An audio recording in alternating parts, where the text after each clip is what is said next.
আমার সাথে এখন মানুষ হুট করে যোগাযোগ বন্ধ করে দিলে আমি আর কষ্ট পাই না, আফসোস করি না।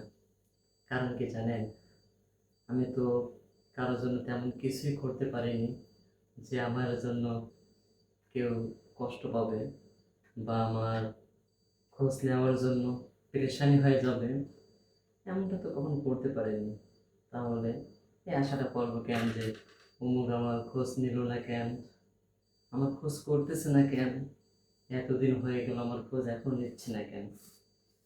আমি তো কখনো কারোর জন্য কোনো কিছু করতে পারিনি, আর আমার খোঁজ নেবেই বা কী কারণে? আমি তো কারো প্রয়োজন, আমি তো শুধু হয়তো কারো প্রয়োজন, প্রিয়জন নয়। এই জন্যই হয়তো প্রয়োজন পড়লে হয়তো মানুষ খোঁজ করবে, প্রয়োজন শেষ হলে খোঁজ খবর নেওয়াও বন্ধ হয়ে যাবে। এমনটাই, এটাই যে বাস্তব কথা, এটাই ছিল বাস্তব কথা। কারণ প্রয়োজন ছাড়া এখন মানুষ আর খোঁজ খবর নেয় না।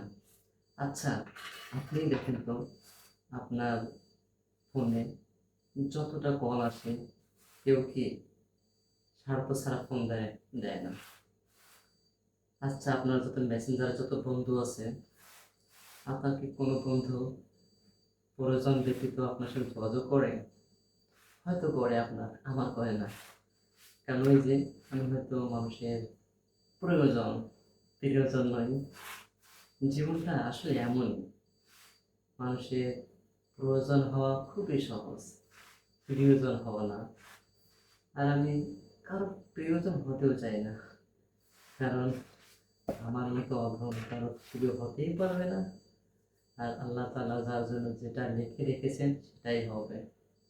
তবে সকলের কাছে এতটুকু দোয়া চাই, আমি যাতে কোনো মানুষের প্রিয় হতে না পারলেও আমি যেন আমার পরিবারের কাছে তেনাদের প্রিয় হতে পারি, আদরের হতে পারি, এবং আমার কথাগুলো তারা যেন বুঝতে পারে, এবং আমার পিতা মাতা যাতে আমাকে বুঝতে পারে, সেটাই আমি সব থেকে সুখী।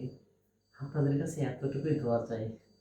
আর হ্যাঁ, আমার ভিডিওগুলো কেমন লাগতেছে আপনাদেরকে অবশ্যই বলতে ভুলবেন না, আর আমার জন্য দোয়া করতে ভুলবেন না কিন্তু। ঠিক আছে।